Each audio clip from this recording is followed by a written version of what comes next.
Hello students, I hope you all are fine. तो अभी हम आपका सेट 2 इस वाले पेपर कोड को डिस्कस करेंगे। तो यहाँ पे चलते हैं हमारे पहले क्वेश्चन पे। जो हमारा पहला क्वेश्चन है वो एजर्शन एंड रीजन वाला क्वेश्चन है। अगर ये आपके पेपर से मैच नहीं होता तो आपको क्या करना है, इससे प्रीवियस मैंने 2 वीडियोस डाले हैं, वो जाके देख लो, उनमें से कोई ना कोई आपका पेपर ज़रूर होगा। तो एजर्शन क्या था हमारे पास, there was civil war in Sri Lanka and reason था an act was passed in 1956 to secure dominance of Sinhala community on the government. So students, question number 1 का आंसर ऑप्शन नंबर ए था। Both A and R are correct and R is the correct explanation of A। ठीक है, अब चलते हैं question number 2 पे। यहाँ पर हमें कुछ पार्टीज के नाम दिए गए थे, उनका इलेक्शन सिंबल, और वो पार्टी कौन से स्टेट की है ये बताया गया था। तो यहाँ पे आपको करेक्ट चूज करना है कि कौन सा ऑप्शन आपका करेक्ट है। तो इसका आंसर था आपका ऑप्शन नंबर सी, तेलंगाना राष्ट्र समिति का इलेक्शन सिंबल काइट है और स्टेट है आपका तेलंगाना। अब चलेंगे नेक्स्ट क्वेश्चन पे। Choose the correct option related to union list. Union list से जुड़ा हुआ करेक्ट ऑप्शन आपको यहाँ पे चूज करना था।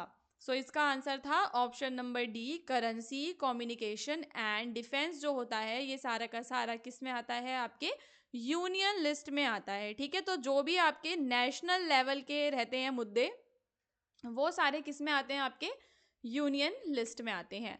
ठीक है, और जिन पे हमें एक समान नीति की आवश्यकता होती है पूरे देश में, करेंसी हो गया, ठीक है, कम्युनिकेशन हो गया, डिफेंस हो गया, तो ये आपका एकदम करेक्ट था।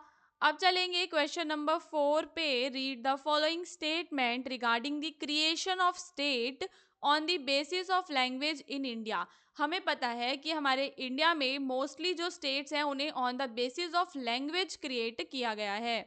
क्वेश्चन नंबर 4 का राइट ऑप्शन आपका ऑप्शन नंबर बी है। Only second, third and fourth statement are correct.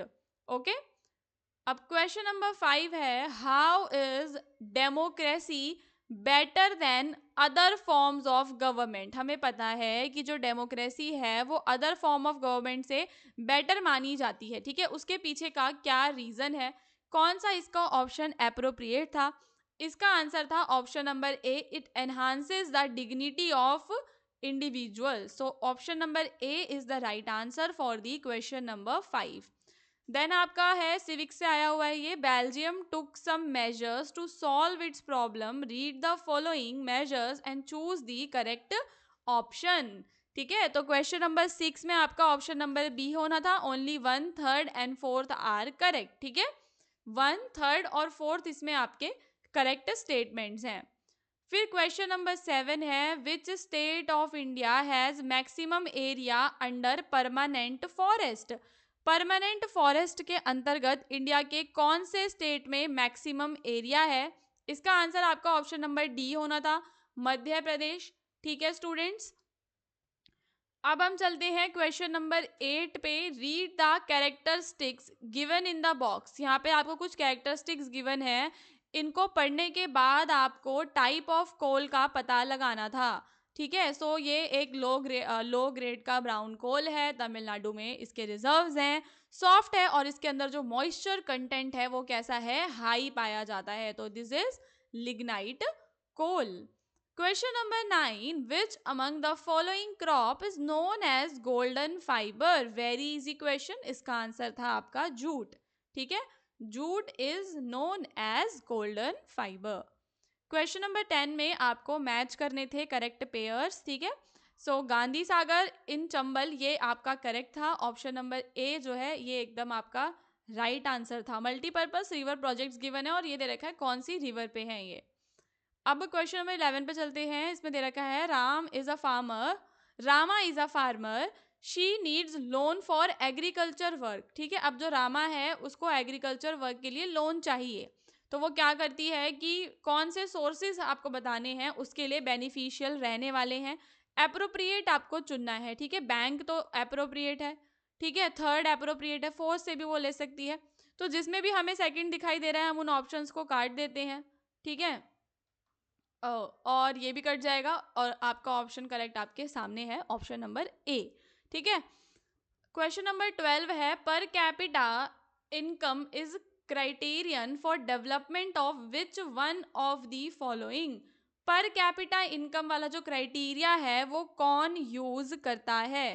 पर कैपिटा इनकम, ठीक है, पर कैपिटा इनकम को यूज किया जाता है फॉर मेजरिंग डेवलपमेंट। इसका जो आपका आंसर है स्टूडेंट्स वो होना था आपका वर्ल्ड बैंक। जो वर्ल्ड बैंक है वो पर कैपिटा इनकम वाला क्राइटेरिया यूज करता है। क्वेश्चन नंबर 13 पे चलते हैं। Read the following statement for stimulating the process of globalisation. Globalisation की प्रोसेस को स्टिमुलेट करने के लिए दे रखी हैं आपको कुछ statements. Government reduces trade barriers, जो सरकार है वो ट्रेड बैरियर्स को कम कर देती है, यस सही है। क्या सरकार कंपटीशन कम कर देती है? ऐसा तो कुछ भी नहीं है, ठीक है। रिस्ट्रिक्शंस हटा देती है, ये सही बात है। और इंपोर्ट एक्सपोर्ट टैक्सेस को भी क्या कर देती है? रिड्यूस कर देती है। सो 1/3 और 4th आपका करेक्ट है, तो ऑप्शन नंबर डी हो जाएगा आपका, ठीक है स्टूडेंट्स। सेकंड नहीं है, तो सेकंड आपको इनमें दिख रहा है तीनों में, इसको हम काट देंगे, केवल एक ही बचेगा हमारे पास, 1/3 एंड 4th। क्वेश्चन नंबर 14 में आपको दे रखा था कि जो आपका Mahatma Gandhi national rural employment वाला एक्ट है, कौन सा प्रोविजन इसमें करेक्ट है? बहुत ही सिंपल क्वेश्चन है आपका ये। इसमें आप ऑप्शन नंबर ए आपका राइट आंसर था, that government ensures 100 day of employment. Just a minute, ये नहीं है इसका, ऑप्शन नंबर डी है इसका। गवर्नमेंट जो है वो अनएम्प्लॉयमेंट अलाउंस प्रोवाइड करती है बेनिफिशियरीज को अगर वो एम्प्लॉयमेंट नहीं दे पाता, ठीक है। तो 14 का आंसर करेक्ट है आपका ऑप्शन नंबर डी। अब चलेंगे क्वेश्चन नंबर 15 पे। Two statements are given below, assertion and reason वाले स्टेटमेंट्स हैं। सो क्वेश्चन नंबर 15 का आंसर ऑप्शन नंबर सी होना था, A is correct and R is incorrect.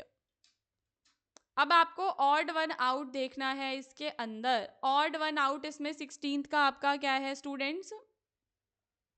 Indian postal service, ये है इसका ऑड वन आउट। पब्लिकेशंस और ऑथर्स दे रखे हैं। सो रामचरितमानस आपका तुलसीदास जी ने लिखा है, ये बहुत ही सिंपल है। और जो केसरी है, एक सेकंड हम सी का देख लेते हैं कि सी का 1 हमें किस में दिया हुआ है। सी का 1 इसमें दिया हुआ है, बाकी किसी में भी नहीं है, तो इसका करेक्ट आंसर क्या हो जाएगा? सी हो जाएगा। क्वेश्चन नंबर 18 में आपको बताना है कि क्रोनोलॉजिकल ऑर्डर में लगाना है कि पहले क्या हुआ फिर क्या हुआ। तो ये आपके हिस्ट्री के चैप्टर नंबर 2 से पूछा हुआ क्वेश्चन है, जो था चैप्टर आपका नेशनलिज्म इन इंडिया, ठीक है। तो आपको याद होगा कि उसमें सबसे पहले क्या हुआ था, उसके बाद क्या हुआ, साइमन कमीशन कब आया, डांडी मार्च क्या पहले हुई है। तो इसकी क्रोनोलॉजी हम लोग समझते हैं, तो इसका हो जाएगा सबसे पहले चौरी चौरा का इंसिडेंट होता है, ठीक है। तो आपको दिख रहा है कि 4th आपका पहले आना था, ठीक है। अब चौरी चौरा के बाद आपका फिर दूसरा इंसिडेंट साइमन कमीशन इंडिया आता है। सो ये हो जाएगा आपका इसका करेक्ट आंसर 18 का ऑप्शन नंबर बी हो जाएगा, क्योंकि उसके बाद जो है आपका डांडी मार्च शुरू होती है और लास्ट में आपकी राउंड टेबल कॉन्फ्रेंस होती है। तो ऑप्शन नंबर बी 18th का आंसर होना था स्टूडेंट्स। क्वेश्चन नंबर 19 में आपसे पूछा है कि in the 17th century the city El Dorado in South America became famous. क्यों वो फेमस हुआ था 17वीं शताब्दी में? Because it was known as the city of gold, ठीक है। अब चलते हैं क्वेश्चन नंबर 20 पे। Arrange the following regions of Italy in order of their inclusion. जब इटली को यूनिफाई किया गया तो पहले किसे किया गया, फिर किसे किया गया? सो इसका आंसर था आपका डी। सबसे पहले आपके जो ये है सरदीनिया, इसे किया गया, देन वेनेशिया, देन आपका सिसिलीज, ठीक है। सो स्टूडेंट्स आई होप कि आपके 20 में से सारे ऑप्शंस ऑलमोस्ट आपके करेक्ट गए होंगे, तभी आपके अच्छे मार्क्स आ पाएंगे एग्जाम में। अगर आप चैनल पे नए हैं तो चैनल को सब्सक्राइब करना बिल्कुल मत भूलना।